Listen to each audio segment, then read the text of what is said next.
नमस्कार दोस्तों, स्वागत है आप सभी का मेरे YouTube channel Mayank study point पर। मैं हूं आपका होस्ट मयंक साव और आज का मेरा वीडियो इकोनॉमिक्स का है, जिसके अंदर आज हम लोग एक नए टॉपिक के बारे में बात करेंगे। तो चलिए वीडियो में आगे बढ़ते हैं। वीडियो में आगे बढ़ने से पहले अगर आप सभी ने मेरे चैनल को अभी तक सब्सक्राइब नहीं किया है तो जल्दी चलो कर दीजिए सब्सक्राइब और प्रेस कर दीजिए बेल आइकन को भी, ताकि आपको हमारे आने वाले वीडियो का नोटिफिकेशन तुरंत मिले और आप उसे मिस ना कर सके। तो बढ़ते हैं आज का मेरा टॉपिक की तरफ। तो चलिए आज कुछ नया सीख लेते हैं।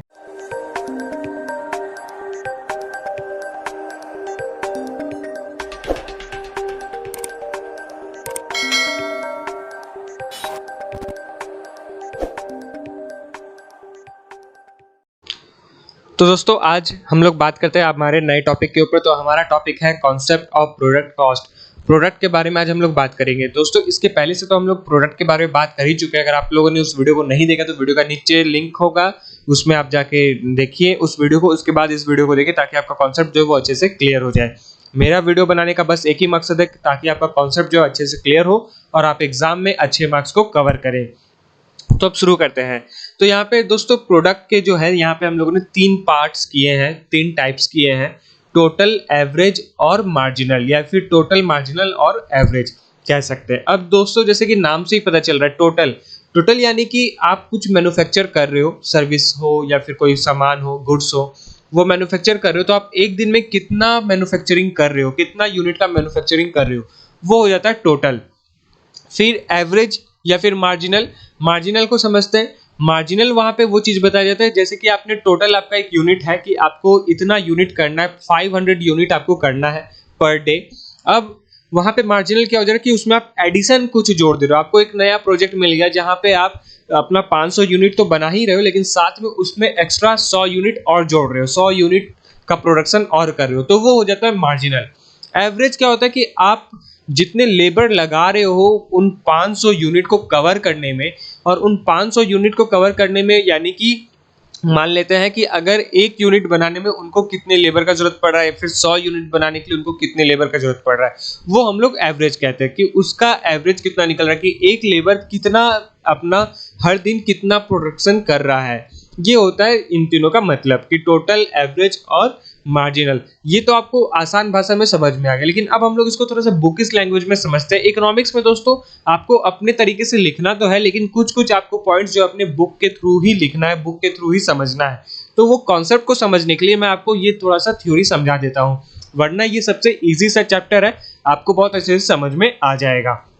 तो शुरू करते हैं टोटल प्रोडक्ट से। आपको किसी बुक में टोटल प्रोडक्ट सिर्फ देखने को मिलेगा, एवरेज प्रोडक्ट देखने को मिलेगा, मार्जिनल प्रोडक्ट देखने को मिलेगा, लेकिन मैं आपको पूरा बताता हूं कि यहाँ पे टोटल प्रोडक्ट कॉस्ट होता है, total product average product cost होता है और मार्जिनल प्रोडक्ट कॉस्ट होता है। ये कॉस्ट पे भी डिपेंड करता है और यूनिट पे भी सेम अप्लाई होता है। ठीक है, तो हम लोग यहाँ पे टीपी हम लोग भी बात करते हैं। टीपी यानी कि total product. Suppose we differentiate an input and keep all the other inputs unchanged। यहाँ पे ये चीज बताया जा रहा है कि हम लोग मान लेते हैं एक इनपुट का डिफरेंशिएट करते हैं कि हम लोग एक प्रोडक्ट बनाने वाले, और उस प्रोडक्ट को बनाने के लिए हम लोगों ने कुछ इनपुट्स दिए हैं, वो आउटपुट निकालने के लिए कुछ इनपुट्स दिए हैं, और उसके साथ किसी भी तरह का इनपुट्स को, अदर इनपुट्स को चेंज नहीं किए हैं, उसमें किसी भी दूसरे तरह का इनपुट्स में चेंज नहीं हुआ है। Then the different degrees of that input we get different degrees of output.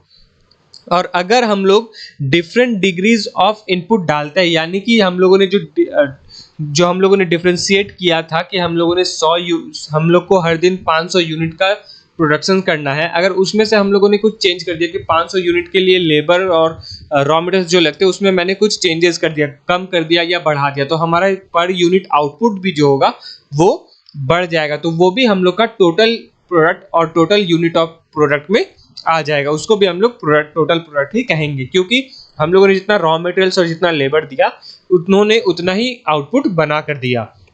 This association between the variable input output keeping all the other inputs unchanged is often referred to as total product. जैसे कि मैं आपको बताया कि आप लोग जितना input दोगे उतना ही आउटपुट निकलेगा। अगर उस इनपुट में से आपने जितना इनपुट दिया उसमें से अगर आउटपुट कम हो रहा है या फिर ज्यादा हो रहा है तो वो अलग चीज हो जाता है, वो टोटल प्रोडक्ट आपका नहीं हो रहा है, वो आपका मार्जिनल प्रोडक्ट के तरफ चल जा रहा है, क्योंकि आपने उसमें कुछ चेंजेस कर दिए हैं।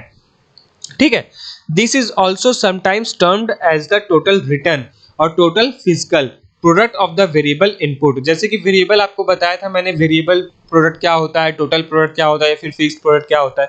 तो टोटल फिक्स्ड प्रोडक्ट वो होता है जहाँ पे आप चेंजेस नहीं कर रहे हो कुछ ना कुछ, उसमें आप किसी तरह का चेंजेस नहीं कर रहे हो, लेकिन वेरिएबल में आपका चेंज हो रहा है। आज आपने 100 यूनिट का प्रोडक्शन के लिए कहा था, एक महीने बाद 200 कर दिया, तीसरे महीने बाद 300 कर दिया।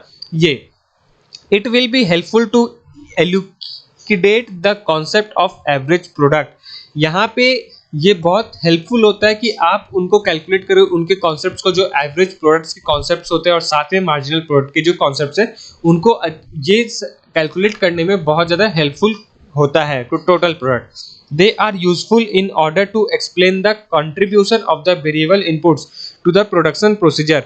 और ये बहुत यूजफुल भी होता है उन ऑर्डर्स को एक्सप्लेन करने में जो आपका वेरिएबल इनपुट्स का प्रोडक्शन में प्रोसीड करता है। जो प्रोडक्शन प्रोसीजर होता है उसका ऑर्डर को भी एक्सप्लेन करने में, उस तरीके को एक्सप्लेन करने में भी आपका बहुत मदद करता है टोटल प्रोडक्ट। ये तो एक बड़ा सा डेफिनेशन हो गया। अगर आपके पास 5 मार्क्स का क्वेश्चन आता है या 10 मार्क्स का क्वेश्चन आता है तो आप इसे लिखोगे, और अगर आपके पास 2 मार्क्स का या फिर 1 मार्क्स का क्वेश्चन आता है और आपको उसका आंसर देना होता है तो आप ये लिखना, it refers to the total amount of the output that a firm produces within a given period utilising given inputs. यहाँ पे ये बताया जा रहा है कि टोटल प्रोडक्ट ये होता है जहाँ पे आपको एक फिक्स्ड टाइम दे दिया गया है और एक फिक्स्ड इनपुट दे दिया गया है और आपको बताया कि आपको इतना फिक्स्ड आउटपुट बनाना है। तो उन सभी को कंबाइन करके आप जो प्रोडक्शन कर रहे हो उस फर्म के अंदर, वो होता है टोटल प्रोडक्ट। ठीक है, अब उसको कैलकुलेट कैसे करते हैं? टोटल प्रोडक्ट को हम लोग कैलकुलेट करते हैं average product multiply by labour, कि आपने कितना लेबर है आपके पास और जितना आपका टोटल प्रोडक्शन हुआ है उसका एवरेज क्या हो रहा है, उन सभी को कैलकुलेट करके आप अपना टोटल प्रोडक्ट निकालते हो। ठीक है, तो ये हो गया टोटल प्रोडक्ट के बारे में। अब हम लोग बात करते हैं एवरेज प्रोडक्ट और मार्जिनल प्रोडक्ट के बारे में, कि एवरेज और मार्जिनल क्या होता है। तो एवरेज समझने से पहले हम लोग मार्जिनल को समझते हैं। तो जैसे कि मैं आपको स्टार्टिंग में बताया कि मार्जिनल प्रोडक्ट वो प्रोडक्ट होता है जहां पे आप अपना एक गिवन टाइम के साथ एक फिक्स्ड इनपुट तो आउटपुट तो दे रहे हो, लेकिन साथ में उसमें कुछ एडिशन हो गया, कि जहां पे आप 500 आउटपुट्स देते थे, अब वहां पे एक नया प्रोजेक्ट आपको मिलने के कारण आप वहां पे 100-200 यूनिट्स और ज्यादा देने लगे। जैसा आपका प्रोजेक्ट मिला है उस प्रोजेक्ट पे आप उतना ज्यादा यूनिट बनाने लगे। तो जो मार्जिनल प्रोडक्ट है वो आपका एडिशनल प्रोडक्ट हो गया, यानी कि 200 यूनिट आपका मार्जिनल है, कि आपने उस टोटल प्रोडक्ट में से और उतना ज्यादा प्रोडक्शन करने लगा उसी लेबर में। ठीक है, अब उसको कैलकुलेट करने का किस तरीके से हम लोग फॉर्मूला यूज करेंगे, marginal product equal to change in output divided by change in input. तो चेंज इन आउटपुट में कितना है उसको डिवाइड करेंगे चेंज इन इनपुट से। ठीक है, अब इसका डेफिनेशन समझ लेते हैं। The additional output produced as a result of employing an additional unit of the variable factor input is called marginal product. जहां पे वही चीज बताया जा रहा है कि जो एडिशनल आउटपुट हो रहा है उस एडिशनल आउटपुट के लिए हम लोगों ने जो नया एम्प्लॉइंग एडिशन किया है, उसके अंदर जो नया एम्प्लॉय को ऐड किया अपने उस प्रोडक्शन को इंक्रीज करने के लिए, उसमें कितना चेंजेस हुआ है, और उस चेंजेस को ही हम लोग मार्जिनल प्रोडक्ट कहते हैं। Thus we have say that marginal product is addition to total product when an extra factor input is used. और यहाँ पे उसी चीज को बोला जा रहा है कि then we can say that marginal product is addition, total product का वो एडिशन होगा मार्जिनल प्रोडक्ट, जहां पे हम लोग एक्स्ट्रा फैक्टर ऑफ इनपुट को यूज कर रहे हैं। ठीक है, तो ये आपका मार्जिनल प्रोडक्ट हो गया। अब बात करते हैं एवरेज प्रोडक्ट के बारे में। एवरेज प्रोडक्ट क्या होता है? जहां पे आपको ये पता चलता है कि एक आदमी एक दिन में कितना प्रोडक्शन कर रहा है, एक लेबर आपके फर्म में एक दिन में कितना प्रोडक्शन कर रहा है, या फिर पूरे टोटल या फिर मार्जिनल को मिलाकर टोटल प्रोडक्शन और मार्जिनल प्रोडक्ट को मिला के कितना प्रोडक्ट बन रहा है, और उस प्रोडक्ट और उस टोटल प्रोडक्ट का एवरेज कितना निकल रहा है, कि एक दिन में वो कितना हम लोग प्रोडक्शन कर रहे हैं। ठीक है, यहाँ पे हम लोग समझते हैं it is defined as the output per unit. Output per unit कितना होता है, मतलब कि कितना पर यूनिट हम लोग आउटपुट दे रहे हैं उस फैक्ट्री के अंदर, जितना हम लोग इनपुट दे रहे हैं, और इनपुट और the average of the total product per unit of the input and can be calculated by dividing the total product by inputs of variable factors।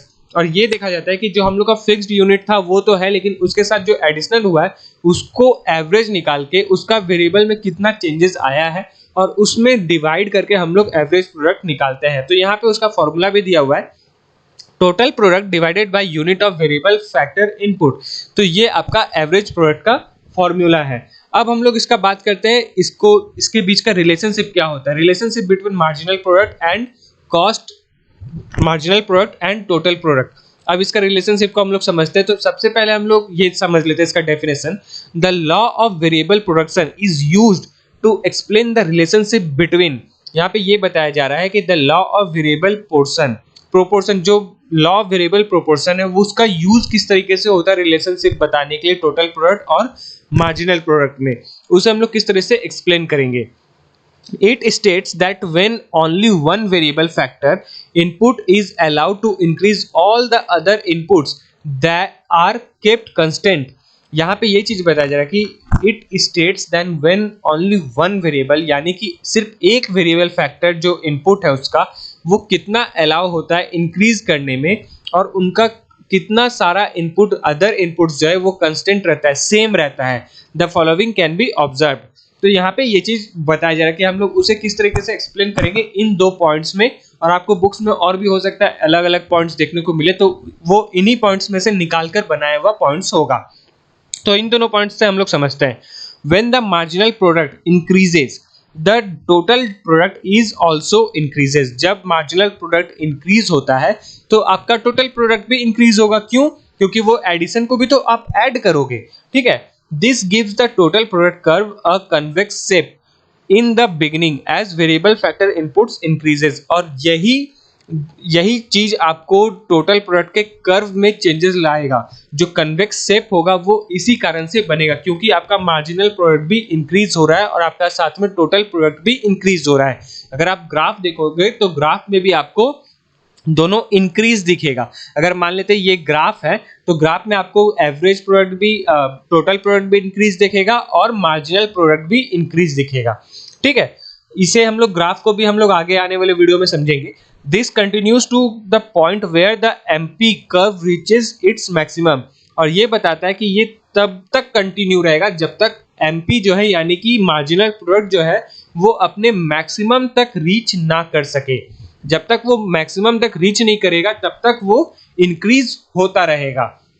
अब हम लोग दूसरे पॉइंट की तरफ पहुंचते हैं, when the marginal product declines but remains positive. और ये तब है जब मार्जिनल प्रोडक्ट डिक्लाइन होता है। एक ये मान लीजिए ये ग्राफ है और मार्जिनल प्रोडक्ट अब नीचे हो रहा है, डिक्लाइन हो रहा है, ठीक है, तब भी वो पॉजिटिव है। नेगेटिव तो तब आएगा जब हम लोग इस वेरिएबल को क्रॉस करेंगे। अभी फिलहाल वो पॉजिटिव है। Total product is increasing but at a decreasing rate. अब यहाँ पे टोटल प्रोडक्ट तो बढ़ रहा है लेकिन एक डिक्रीजिंग रेट पे भी उतर रहा है। वो एक डिक्रीजिंग रेट की उसका धीरे धीरे उसका जो टोटल प्रोडक्शन है वो कम हो रहा है। This gives and the total product curve a convex shape after point of inflection. और वो एक टाइम आएगा जहां पे आपका टोटल प्रोडक्ट जो है वो आपका वेरिएबल को क्रॉस कर देगा, ठीक है। और उस क्रॉस को हम लोग बोलते हैं point of inflection. This continues until the product curve reaches the maximum। और ये तब तक कंटिन्यू रहता है जब तक आपका टोटल प्रोडक्ट जो है वो कर्व रीच नहीं कर जाता मैक्सिमम तक। ये तो थ्योरी पार्ट हो गया। अब हम लोग इसका थोड़ा सा न्यूमेरिकल पार्ट्स में समझते हैं कि इसको किस तरीके से कैलकुलेट किया जा रहा है।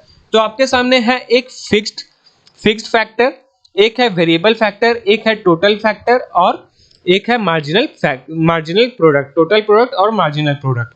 अब यहाँ पे फिक्स्ड फैक्टर क्या है कि आपका 1 है, आपको हर साल एक आपका फैक्टर दिया हुआ, आपका एक टाइम। दूसरा वेरिएबल में क्या है कि आपका चेंज हो रहा है टाइम टू टाइम, क्वार्टरली आपका चेंज हो रहा है। ये ईयरली मान लेते हैं हम लोग इसको, ये पोर्शन को ईयरली मान लेते हैं और इस पोर्शन को हम लोग क्वार्टरली मान लेते हैं कि उतना उसके बीच में एक साल के अंदर हम लोगों ने क्वार्टरली में कुछ चेंजेस किए हैं तो वो 0 है। फिर अगले साल के क्वार्टर में एक यूनिट और बढ़ा दिया, एक फैक्टर, फिर 2, 3, फिर 4, फिर 5, फिर 6, इस तरीके से। तो हम लोग ने यहाँ पे टोटल 7 फैक्टर यूज किए, 7 ईयर्स मान लेते हैं हम लोगों ने यूज किया है और उन 7 ईयर्स में हम लोगों ने हर क्वार्टर में कुछ नए चेंजेस लाए हैं। अब जो चेंजेस हुआ उसमें पहला साल में जो प्रोडक्शन हुआ था वो 0 हुआ था, टोटल प्रोडक्ट ज्यादा कुछ चेंजेस नहीं हुआ इसलिए वो 0 और मार्जिनल नील। लेकिन दूसरे बार में वो 10 हो गया और उसका मार्जिनल कितना हो गया 10 की, क्योंकि उसने टोटल बनाया भी 10 और उसका मार्जिनल भी 10 था। फिर उसने क्या किया, टोटल 30 कर दिया।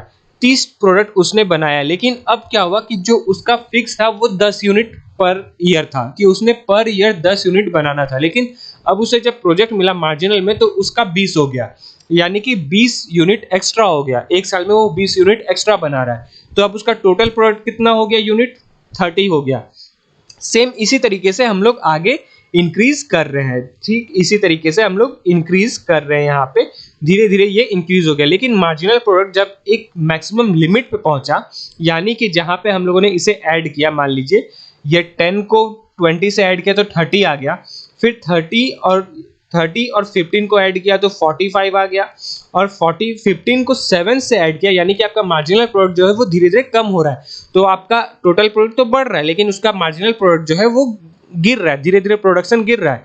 अब वो एक टाइम पे आया कि वो डिक्लाइन में चला गया, 4 पे चला गया, 0 से लेके 4 पे चला गया। तो इस तरीके से टोटल प्रोडक्ट आपका काम कर रहा है, और अब धीरे धीरे जो है टोटल प्रोडक्ट भी आपका नीचे की तरफ आ रहा है, डिक्रीज हो रहा है। ये आपका मैथमेटिक्स प्रोसेस में हो गया। अब हम लोग इसको ग्राफ में समझते हैं। ये मैंने अपने कॉपी में बनाया है ये ग्राफ, अब आपको हो सकता है तब समझ में आए। तो जैसे कि मान लेते हैं हम लोग यहाँ पे x वर्बल यहाँ पे रखे और यहाँ पे y वाइटल रखे, ठीक है, y यूनिट्स और x यूनिट्स। अब यहाँ पे क्या है कि जैसे कि ये आपका MP है, ये आपका TP है, ये जो पोर्शन है आपका TP वाला है, और ये पोर्शन जो है आपका MP वाला है। अब यहाँ पे क्या हुआ कि एक टाइम था जब 2 का पीरियड था, जब 2 इयर्स में हम लोग प्रोडक्शन कर रहे थे 20 का, और आपका मार्जिनल हो गया ये MP2 वाला, जहाँ पे आपको 20 का हो रहा था और टोटल आपका प्रोडक्शन हो जा रहा था 30, यानी कि आप 10 तो कर रहे थे, 10 आप कर रहे थे, यहाँ पे आपका पहले से फिक्स है, 10 आप पहले से कर रहे थे और उसमें से आपने ऐड कर दिया 20 और, तो टोटल प्रोडक्शन आपका 30 का हो गया। लेकिन साथ में आपको कुछ दूर जाते ही आपको एक डिफ्लेशन देखने को मिला, और वो जो डिफ्लेशन हुआ जहां पे वो डिक्रीज होना, डिक्लाइन होना शुरू हो गया, और फिर भी वो पॉजिटिव में है, तो वो हम लोग का हो गया MP। और धीरे धीरे वो प्रोडक्शन जब गिरने लगा कि 10 से चेंज नहीं हो रहा है, और वहां से वो शुरू हो गया डिक्लाइन होना, और एक टाइम ऐसा आया जहां पे वो अपने वेरिएबल डिग्री को भी नीचे कर दिया, क्रॉस कर दिया, और 0 से भी नीचे चला गया, माइनस में आ गया। तो वो हो गया आपका MP, कि अब आपका MP जो है वो माइनस पे चला गया है, मार्जिनल प्रोडक्ट आपका खत्म हो गया है, और आपका सिर्फ इस बार अब टोटल प्रोडक्ट ही चल रहा है, और ये तब तक चलता रहेगा, और ये चीज भी तब तक ये डिक्लाइन होता रहेगा जब तक ये एक दूसरे वेरिएबल पे आके क्रॉस ना हो जाए, यानी कि एक नया पॉइंट ना बना ले, जैसे कि ये एक नया पॉइंट है, ये नया पॉइंट वो ना बना ले, ठीक है। तो ये हो गया आपका रिलेशनशिप, बताता है जो TP और MP का है। अब हम लोग समझते हैं इसका एवरेज और मार्जिनल प्रोडक्ट का बारे में, AP और MP के बीच का क्या रिलेशनशिप है वो समझते हैं। तो सबसे पहले यहाँ पे पॉइंट 1 में दिया गया है कि when average product is increase, यानी कि जब एवरेज प्रोडक्ट आपका राइज होता है तो मार्जिनल प्रोडक्ट आपका उसी के जैसा राइज होता है। जब आपका मार्जिनल प्रोडक्ट बड़ा होता है एवरेज प्रोडक्ट से, तो आपका मार्जिनल भी बढ़ेगा, आपका एवरेज भी इंक्रीज होगा, और जब आपका एवरेज प्रोडक्ट मार्जिनल प्रोडक्ट के बराबर होगा तो वहां पे आपका एवरेज प्रोडक्ट भी इक्वल आ जाएगा, मैक्सिमाइज करेगा, वहां पे एवरेज प्रोडक्ट आपका मैक्सिमाइज होगा।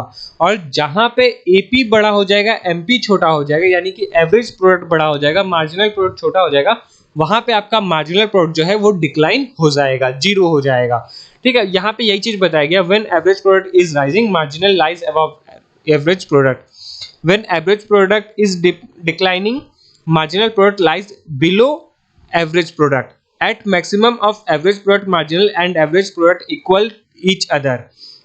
Thereafter both AP and MP fall, but MP becomes negative whereas AP remains positive.